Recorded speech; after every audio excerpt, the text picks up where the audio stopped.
that's why I want to be involved in it. And you want to thank all the volunteers that helped to make her fly, don't you? Yes, what we've done is really simple.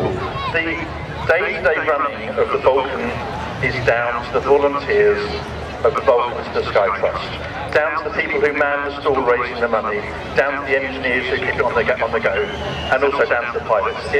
I'm nothing, it's just all those other people who are involved in keeping it flying, and that's what's important, and it should be kept flying.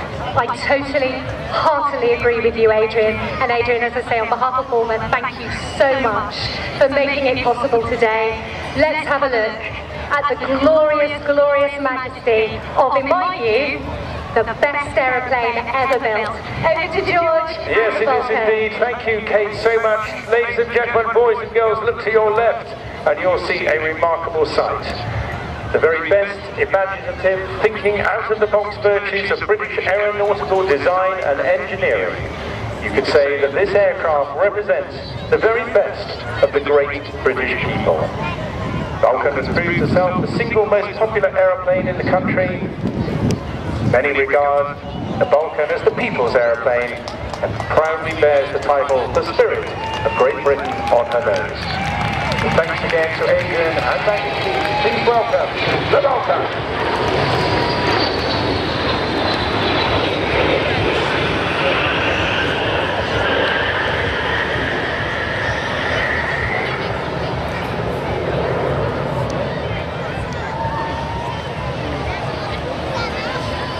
British public have given it an extraordinary £20 million already to keep this aircraft in the sky. A phenomenal achievement.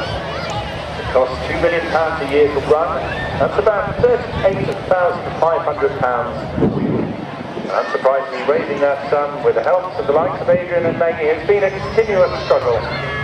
But taking to the air again in 2007 has been a phenomenal success. This aircraft originally having been retired by the Royal Air Force in 1993.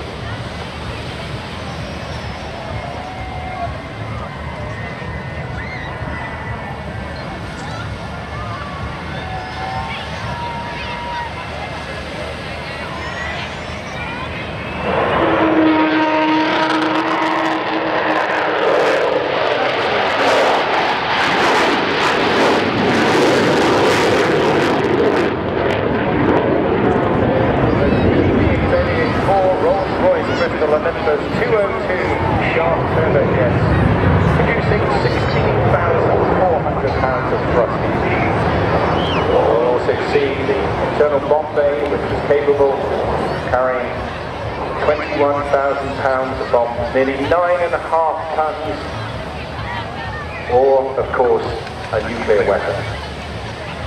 It's a mighty aircraft, but it flies like a fighter. It's extraordinarily agile for its shape and size, and that shape was drawn on a scruffy piece of paper in 1946 by the man who designed the fantastic Lancaster bomber, Roy Chadwick. Very sadly, he died in 1947 in an air crash, so he never saw this brilliant design fly.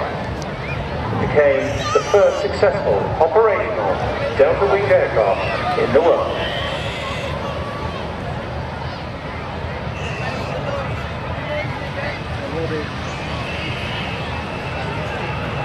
Nice and quiet.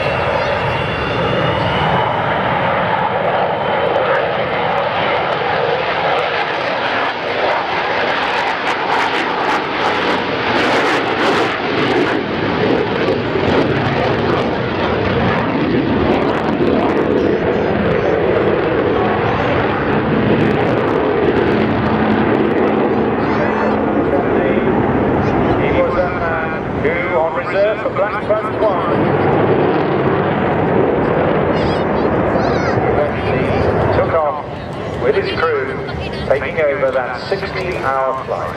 And with the support of 11 victors, they dropped 21 1,000-pound bombs on Port Stanley, hitting the runway with 2 of them, making it unusable for fast jets, and made the Argentinians realise that even their own mainland was not safe from the Royal Air Force. And for his efforts, Martin was awarded the DNC, and is now the Vulcan chief pilot.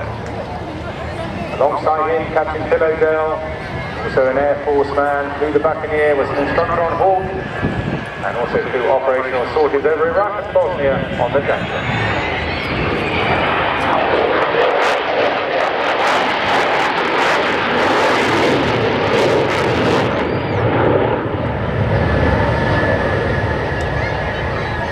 There you definitely heard that distinctive howl unique to the Vulcan.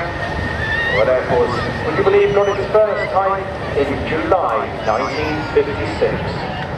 Along with its contemporary bombers, Valiant and Victor, it had been designed to carry the British nuclear deterrent throughout the Cold War.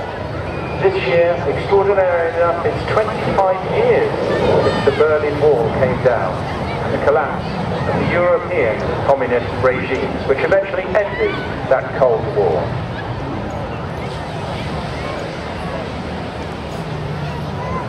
Mid-60s, the Vulcans had handed over their awesome responsibility of carrying the nuclear deterrent to the Royal Navy. They became a tactical, low-level conventional bomber, but still capable of carrying nuclear weapons. At that time, they changed their colour from the brilliant anti-nuclear flash white to this current camouflage scheme you see today. In addition to that, X-Ray Hotel 558 carries the British coat of arms on its fin and the Phantom's head of wondering on its nose.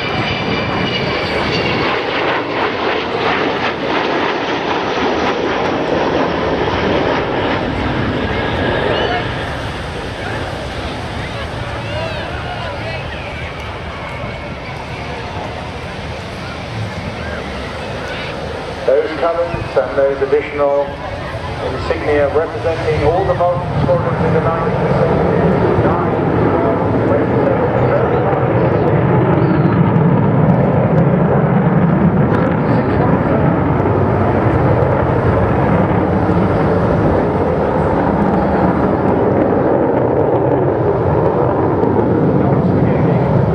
230 operational conversion units.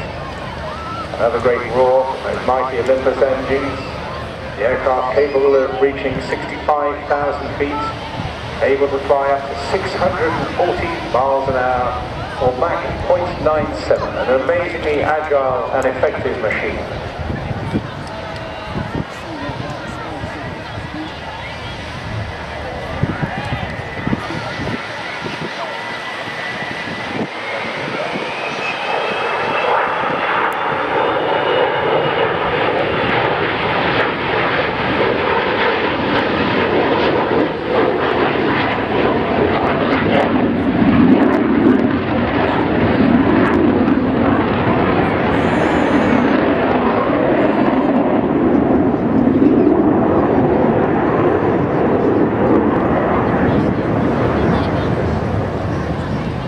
Well, you're seeing it on one of the best days that we've had this summer, undoubtedly, and for the second time. The Vulcan very sadly signing off there, saying that's about enough for the day. If you'd like to make a donation directly to the Vulcan to the Sky Trust, all you have to do is text the letters and figures VULC, VULC 145 to the number 70070.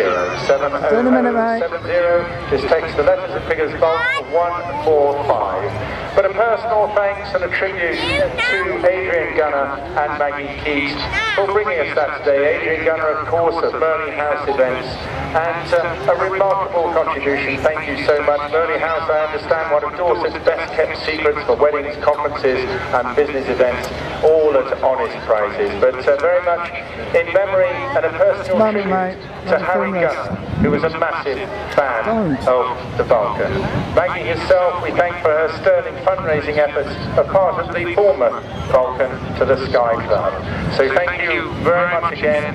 Right now we reset this air show though for 1 or 2 additional changes, and in the next few minutes we're going to see something very different again. Keep your eyes peeled right now over the top of HMS Westminster, and you will see and soon very much hear the mighty Wagga Wagga sounds of a Chinook. To tell you all about that, please welcome Flight Lieutenant Nigel. Well, good afternoon.